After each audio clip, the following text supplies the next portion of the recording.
Olá, boa noite. Começa agora o Terra Viva DBO na TV desta quinta-feira, 17 de dezembro, com as principais notícias da pecuária brasileira. Na maior parte das fazendas de cria do Brasil, esta época do ano é de fazer a estação de monta ou a aplicação dos protocolos de IATF, a inseminação artificial em tempo fixo. E, logicamente, que o sucesso deste manejo é fundamental para garantir a lucratividade do negócio. Mas de tantas situações que podem atrapalhar o rendimento do trabalho nesta hora, uma delas é a presença do rebanho de vacas em anestro, que correm grande risco de não emprenhar.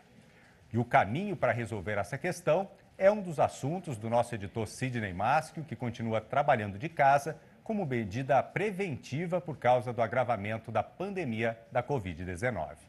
Boa noite, companheiro Sidney. Seja muito bem-vindo ao serviço.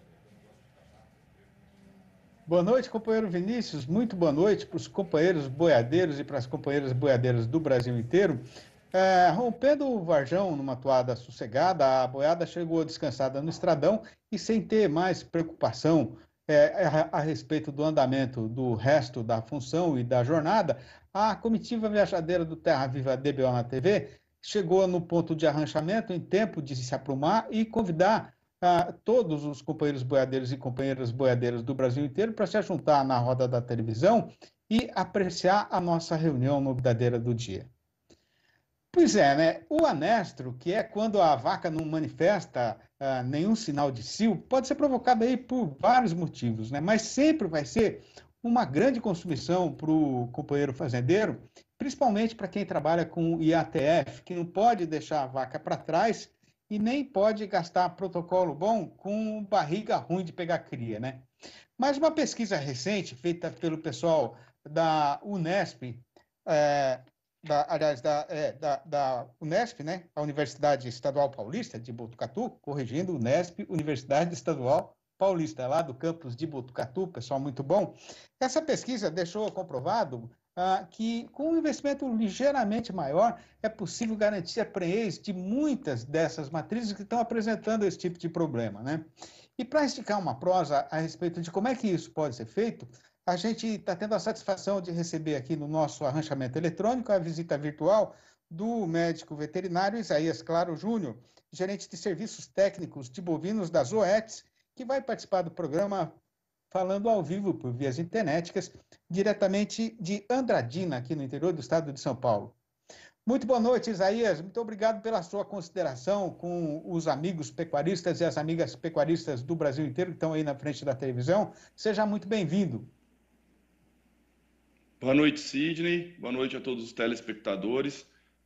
Eu que agradeço já de antemão o convite para fazermos esse bate-papo, dar essa proseada sobre um assunto tão pertinente, tão importante, num momento ideal, né, Sidney? Estamos aí em dezembro, estação de monta acontecendo praticamente no país todo, então vem a calhar aí o assunto com o período. Pois é, né, Isaías? Então, explicando assim para a gente que não é técnico, nem nada, né? O que vem a ser, de fato, assim, o anestro? O Sidney, como você já adiantou na introdução, o anestro podemos defini-lo como estado de completa inatividade sexual. Falando de vaca parida, é quando uma vaca ela pariu, por exemplo, né? E ela não dá cio, ela não retorna ao cio, o cio convencional que a gente espera que aconteça para que ela possa reconceber. Então, esse é um fenômeno fisiológico que acontece na grande maioria das fazendas e das nossas vacas do Brasil todo. Quer dizer que não é uma doença, então, né, Isaías? Exato, Sidney, não é uma doença. É algo que acontece na fisiologia do animal por diversos fatores que fazem com que ela não apresente cio, simplesmente isso, tá? Ela não vai demonstrar cio, não demonstrando cio. Se tiver com um touro para monta natural, por exemplo, o touro não vai cobrir. Não cobrindo, ela não emprenha, e aí segue os fatores que influenciam muito negativamente os resultados da estação de monta das fazendas. E quais são os principais motivos dessa situação, Isaías? Ô Sidney, são diversos, mas aqui eu queria elencar dois principais. Primeiro é o anestro nutricional, oriundo de fazendas que não conseguem produzir forragem ou produzir uma nutrição de qualidade para os animais, tá? Os animais, logo que parem, ou parem magro às vezes, ou depois que parem, sofrem restrição nutricional, e isso faz com que leve ao anestro, ok? E um outro fator muito importante também é a presença do bezerro ao lado da vaca. Então, aquele relacionamento que tem ali entre mãe e filho, bezerro e vaca, inibe a liberação de um hormônio que chama LH, que causa o anestro nas nossas matrizes. Então, são esses dois fatores principais: a nutrição inadequada e a presença do bezerro ao lado da vaca. E o que acontece, Sidney? Conforme esse bezerro vai crescendo, então, mais de 60, 70, 80 dias pós-parto ou após o nascimento desse bezerro, aí essa vaca volta a tendência que gradativamente elas voltem a ciclar a Dacil regularmente. Mas quer dizer, daí você já perdeu um tempo importante, né, Isaías? Exato, Sidney. É algo que eu gostaria de citar nesse momento. O que acontece? Quando começa uma estação de monta, o objetivo da fazenda é fazer essas vacas emprenharem o mais rápido possível dentro da estação de monta, respeitando sempre o período da estação de monta. Se essa vaca demora para voltar a ciclar, voltar a dar cio regularmente, o que acontece? Às vezes acaba a estação de monta, ela não teve tempo para emprenhar. Por isso que em fazendas de monta natural, que não usam IATF, por exemplo, é muito comum terminar a estação de monta e ter uma baixa taxa de prenhez das vacas paridas ao final dessa estação de monta, porque as vacas não voltaram a ciclar, a dar cio regularmente, com tempo para o touro cobrir e emprenhá-las. Agora, como é que o fazendeiro faz para saber, Isaías, se ele vai continuar insistindo com uma vaca que tem esse problema ou ele vai partir logo para o descarte dessa fêmea? Um bom ponto, Sidney, porque o anestro é um fenômeno fisiológico que está presente em todas as fazendas do Brasil. Tá? Não tem uma fazenda sequer que não tenha vaca parida, por exemplo, em anestro. Isso acontece naturalmente, então não tem como descartar essas matrizes. O que a gente precisa é entender e poder atuar pontualmente para corrigir esse problema, ajudando as fazendas a emprenharem essas vacas em anestro, que é com a famosa IATF. Agora, em cima daquilo que você falou, em termos de motivos, né? O que é que o pecuarista tem de fazer em termos aí de manejo e tal, para tentar minimizar esse problema dentro da fazenda? Ô Sidney, um ponto importante é que as fazendas precisam cada vez mais se preocuparem com o manejo nutricional. As fazendas muitas vezes investem em genética e esquecem de dar condição nutricional para as matrizes da fazenda. Porém, nós temos um fator que encaixou muito bem nos nossos manejos aqui no nosso país, que é a IATF. A IATF é uma tecnologia que permite nós inseminarmos vacas que estão em anestro. Então, um ponto para a gente corrigir, se podemos dizer assim, esse problema, esse anestro, é a utilização da IATF. A IATF tem inúmeros benefícios, mas um dos principais é esse, que ela tem a capacidade de emprenhar vacas que estão em anestro. Então, são vacas que não estão dando cio regularmente, a gente pode fazer a IATF e ter um resultado satisfatório, um resultado excelente, diga-se por sinal. Como é que foi esse estudo que o pessoal da Unesp fez lá em Botucatu, hein, Isaías? Ou seja, esse estudo foi muito interessante, um estudo muito legal, que eles testaram a utilização de 2 doses de prostaglandina. Nesse estudo, eles utilizaram o produto Lutalize. Eles aplicaram 2 doses desse produto, Lutalize, durante um protocolo de IATF. O comum, Sidney e demais amigos, é utilizar apenas uma dose desse produto no protocolo de IATF. E eles utilizaram 2 doses, sendo uma dose no D7 do protocolo e outra dose no D9 do protocolo. Em vacas em anestro, elas tiveram um incremento de fertilidade de 10 pontos percentuais na IATF. Então, por exemplo, se era para dar 45, foi para 55. ok? Com esse incremento, com essa adição dessa injeção a mais, né? Dessa dose adicional da prostaglandina, do Lutalize. E aí, Sidney, eu queria reforçar o seguinte, se vocês perguntassem para nós até algum tempo atrás, vacas em anestro, a gente diria que nem precisaria receber esse produto. E como que as coisas mudam, as coisas evoluem. Hoje a gente está recomendando 2 doses de prostaglandina, de Lutalize, para essas vacas em anestro, que a gente consegue incrementar os resultados nessa categoria. Agora, Isaías, esse tratamento que você está falando aí, né, das 2 doses, pode ser aplicado em qualquer vaca que esteja em anestro, qualquer lugar do Brasil? Isso pode ser repetido com sucesso?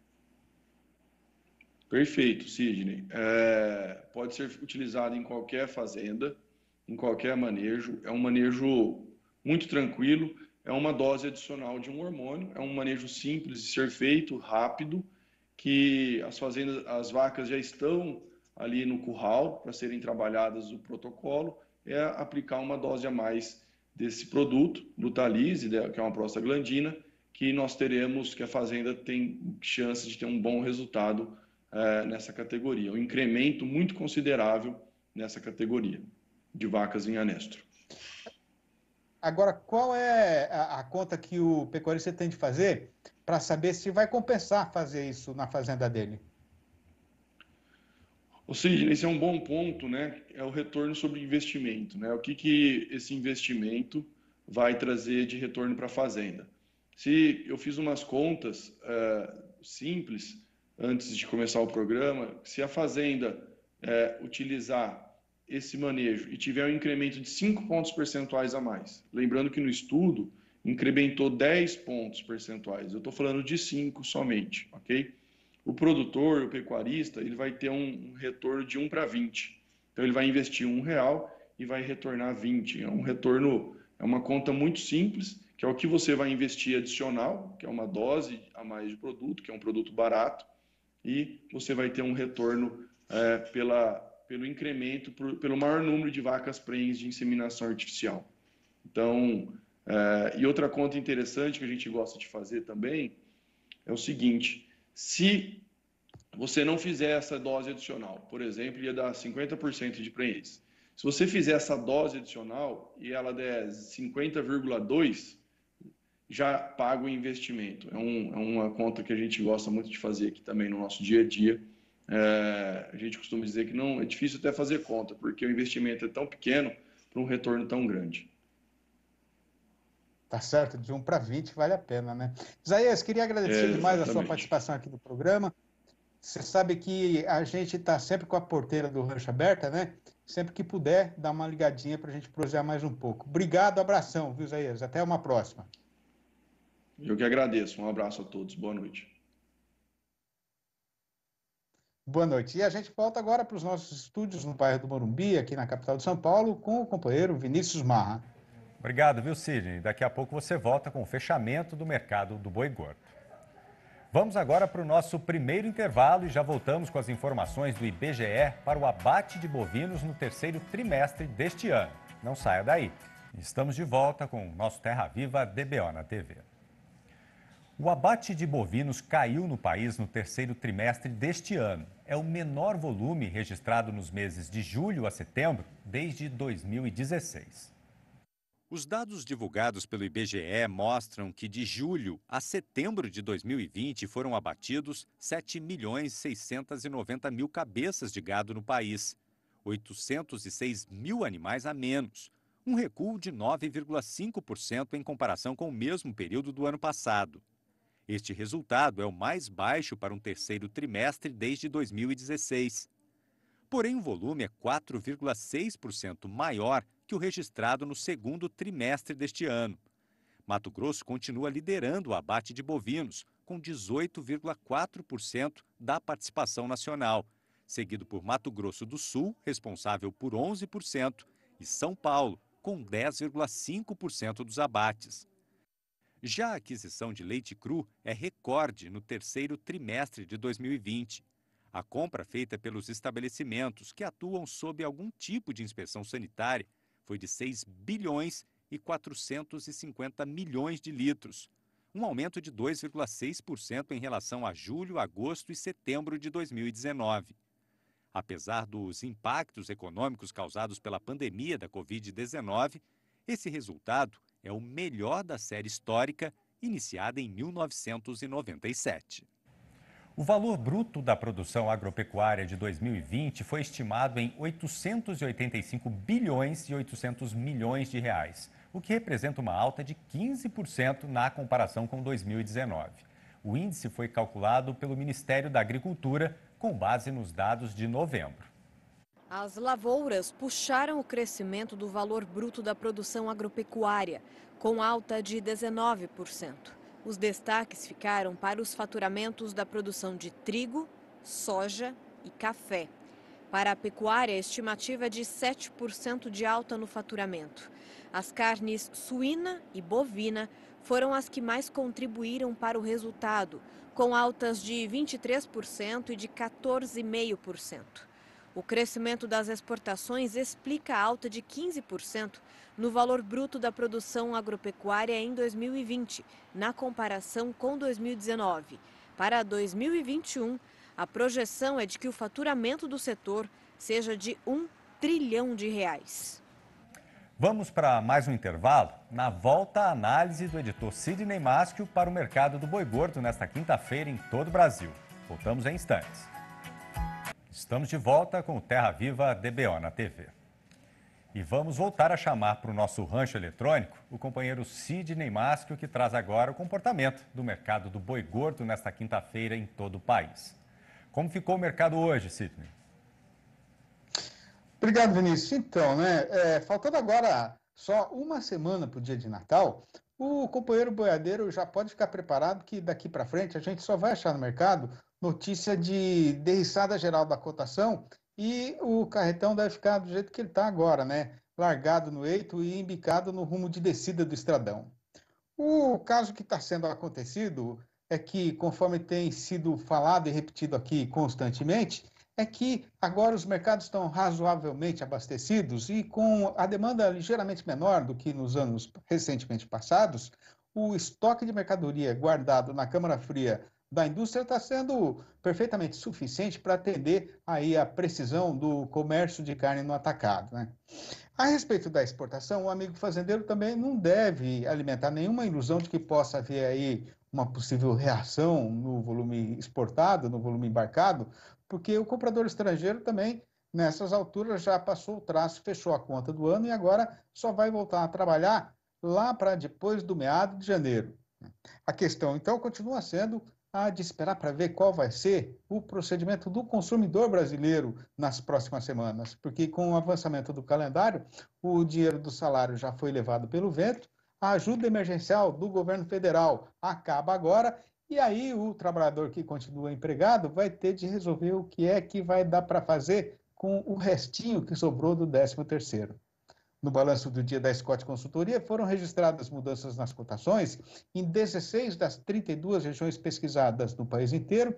E repare bem o amigo fazendeiro que todas foram no rumo de morro abaixo.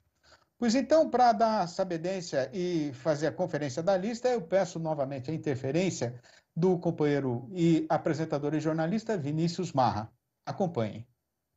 A lista das derriçadas começa aqui no estado de São Paulo. Em Barretos e também em Araçatuba, a queda foi geral. O boi vale R$ 253 e a vaca R$ 240,50 no prazo de 30 dias, já descontada a parte do fundo rural. Seguimos para Minas Gerais. No Triângulo Mineiro, o boi escorregou para R$ 248 e a vaca para R$ 238,50. Na capital mineira, Belo Horizonte, o macho está sendo falado na base de R$ 254 e a fêmea R$ 246,50. Agora o sul de Minas. O boi recuou para R$ 253 e R$ 238,50 para a vaca. Em Dourados, em Mato Grosso do Sul, o boi caiu para R$ 243,50. Em Três Lagoas, o boi está sendo negociado a R$ 242,50. Já a fêmea vale R$ 229,50. Quem quiser comprar boi no sul da Bahia vai pagar R$ 252. Já a arroba da vaca vale R$ 249. Partimos para o Mato Grosso. No sudeste do estado, a queda foi só para o macho, cotado a R$ 243,50. Em Cuiabá, na capital mato-grossense, o boi vale R$ 242,50 e a fêmea R$ 234,50. No noroeste do Paraná, mais uma desvalorização dupla. O macho está valendo R$ 248,00 e a vaca R$ 236,50. Agora partimos para a região oeste do Maranhão, onde o boi caiu para R$ 254,00 e a fêmea para R$ 238,50. Falamos agora de Paragominas, no Pará, com o boi escorregando para R$ 256,00. O mesmo valor para a vaca. No sudeste de Rondônia, o boi está sendo negociado a R$ 229,50 e a fêmea a R$ 221,50. Quem quiser comprar macho no norte do Tocantins vai pagar R$ 238,50 por arroba. Terminamos a lista com o Rio de Janeiro, onde o boi também caiu e vale agora R$ 251,00. Tá certo então, né? Como eu falei, daqui para frente vai ser desse jeito aí, nessa toada aí, né? Bom, mas está chegada então a hora de fazer a recitação do nosso versinho caipira do dia, lembrando que o tema escolhido para esta semana é saudade. Então, vai ouvindo. Na hora de ir embora, eu apanhei um raminho de aurora e saí mundo afora, andando sozinho por esse caminho, e conforme eu ia me distanciando do ranchinho, a mala, mesmo não tendo quase nada, ia ficando cada vez mais pesada. E tantos anos se passaram, os janeiros se acumularam nas minhas costas cansadas, e até hoje eu carrego no coração o peso dessa recordação, junto com a saudade e o desejo de um dia voltar lá para o meu sertão. É isso então, gente, eu vou ficando por aqui, mandando um abraço para todos os companheiros boiadeiros e para as companheiras boiadeiras do Brasil inteiro, prometendo voltar amanhã nos nossos horários de costume. E eu devolvo então a vez de falar para o meu amigo Vinícius Barra. Muito obrigado, Sidney. Boa noite para você e amanhã você volta com mais informações e os versinhos aqui para a gente. O DBO de hoje fica por aqui. Obrigado pela sua companhia. Nós voltamos nesta sexta-feira com a reprise deste programa às 6h30 da manhã e com o noticiário novo a partir das 7h45 da noite. Até lá!